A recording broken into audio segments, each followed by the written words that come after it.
महाराष्ट्र कर्नाटक सीमा प्रश्नी केंद्रीय गृह मंत्रालयानं एक नोटीस बजावली आहे। महाराष्ट्र आणि कर्नाटक अशा दोन्ही राज्य सरकारला ही नोटीस बजावण्यात आली आहे। समन्वय समिती स्थापन करूनही कोणतीही बैठक न झाल्यानं ही नोटीस बजावण्यात आली अशी माहिती सूत्रांकडून मिळते।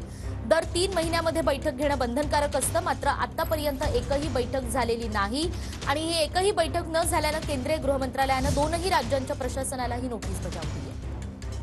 अधिक माहिती आपण घेणार आहोत आपले प्रतिनिधी संदीप राजगोळकर यांच्याकडून। संदीप, निकिता, 1 वर्षापूर्वी तत्कालीन मुख्यमंत्री बसवराज बोम्मई आणि महाराष्ट्राचे मुख्यमंत्री एकनाथ शिंदे यांची एक महत्वाची बैठक झाली होती। केंद्रीय गृहमंत्री अमित शहा यांच्या उपस्थितीत ती बैठक झाली होती आणि त्या बैठकीत असं ठरलं होतं की दोन्ही राज्यांनी समन्वय समिती स्थापन करून दर 3 महिन्याला त्याबाबतच्या बैठका घेऊन त्याचा अहवाल जो आहे तो केंद्रीय गृह मंत्रालयाकडे पाठवायला सांगितलं होतं। मात्र गेल्या वर्षी दोन्ही राज्य सरकारकडून कुठलीही बैठक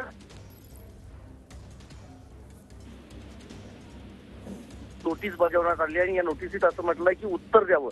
त्यामुळे आता महाराष्ट्र राज्य सरकारला आणि कर्नाटक राज्य सरकारला याबाबतचं उत्तर द्यावं लागेल। पण महत्वाचं हेच आहे, आपल्याला माहिती आहे कर्नाटकमध्ये आता सत्तांतर झालेलं आहे।